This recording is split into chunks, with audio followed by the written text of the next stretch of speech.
আবু মুসলিম খোরাসানির পরিচয় দাও। আজকের প্রশ্ন হচ্ছে আবু মুসলিম খোরাসানির পরিচয়। উত্তর, ভূমিকা। আব্বাসীয় রাজবংশ প্রতিষ্ঠার ইতিহাসে আবু মুসলিম একটি বিপ্লবী নাম। তার ক্ষুরধারা বক্তব্যে অগণিত শ্রোতা দলে দলে উমাইয়া বিরোধী শিবিরে জড়ো হয়েছে। তার সাহসিকতা, সামরিক দক্ষতা ও বিচক্ষণতা আব্বাসীয় আন্দোলন বেগবান হয় এবং আব্বাসীয়গণ আন্দোলনের ফসল ঘরে তুলতে সক্ষম হয়। এত ত্যাগ, তিতিক্ষা ও আব্বাসীয় রাজবংশের ভক্ত হওয়া সত্ত্বেও তার শেষ পরিণতি সুখকর হয়নি।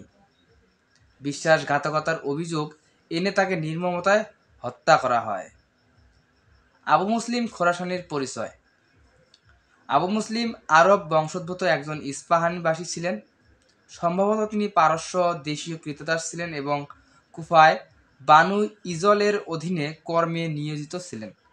তিনি উমাইয়া শাসনামলে ইসলাম ধর্ম গ্রহণ করে মাওয়ালির মর্যাদা লাভ করে।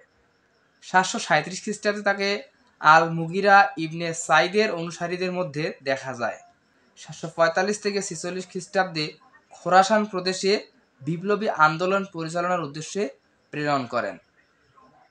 আব্বাসীয় আন্দোলনের জনমত গঠন।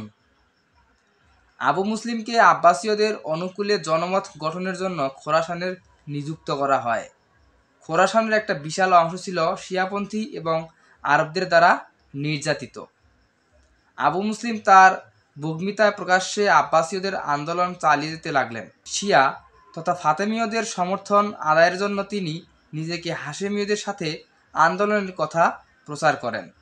উন্নত সংস্কৃতির অধিকারী হয়েও সামাজিক ও রাজনৈতিক বৈষম্যের শিকার মাওয়ালিগণকে সহজে আবু মুসলিম নিজ দলে নিয়ে আসেন। এছাড়া হিমারীয় গোত্রগুলো, হিজাজ ও ইরাকের অধিকাংশ আরবগণ এবং যারা খোরাসানে বসবাস করত তারা আবু মুসলিমের দলে যোগদান করে। আব্বাসীয় খিলাফত প্রতিষ্ঠা। 747 খ্রিস্টাব্দে 9 জুন আবু মুসলিম খোরাসানের আজদ গোত্রে সহায়তা নিয়ে হাজার হাজার ইরানি কৃষক ও অনুচর নিয়ে মার দখল করেন। এরপর আবু মুসলিম ফারগনা ও খোরাসান দখল করেন।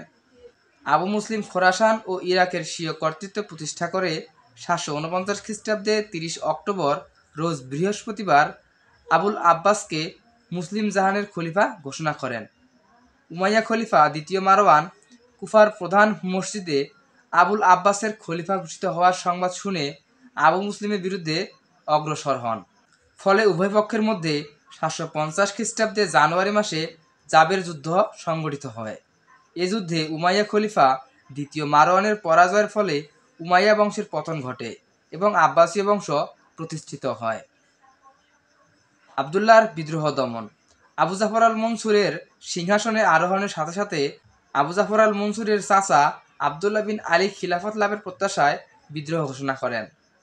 আবুল আব্বাস আস সাফা তাকে এ মর্মে প্রতিশ্রুতি দিয়েছিলেন যে তার মৃত্যুর পর তাকে উত্তরাধিকার নির্বাচিত করবেন।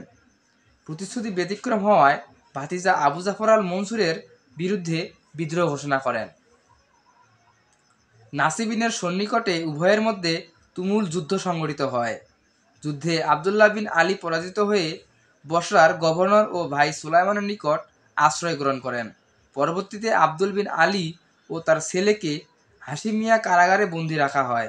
দীর্ঘ 7 বছর জেলে থাকা অবস্থায় বাড়ি চাপা পড়ে আবদুল্লাহ মৃত্যুবরণ করেন। আবু মুসলিমের পতন।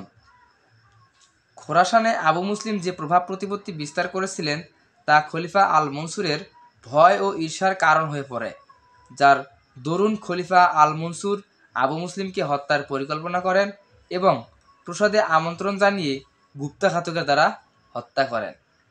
উপসংহার। পরিশেষে বলা যায় যে আব্বাসীয় খিলাফত প্রতিষ্ঠায় আবু মুসলিম খোরাসানি অবদান অপরিসীম।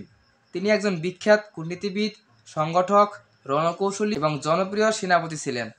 আবু মুসলিমের জনপ্রিয়তা, ব্যক্তিত্ব, অপরিসীম ক্ষমতা, রণকৌশল, চারিত্রিক দৃঢ়তা, দূরদর্শিতা ইত্যাদি গুণাবলীর মধ্যে খলিফা আল মনসুরের আব্বাসীয় খিলাফতের ভবিষ্যৎ সমূহ বিপদ লক্ষ্য করেন। খলিফার আশঙ্কা তার দুশ্চিন্তামূলক মূল্য দিতে হবে বলে মুসলিমের প্রাণ সংশয় করা হয়।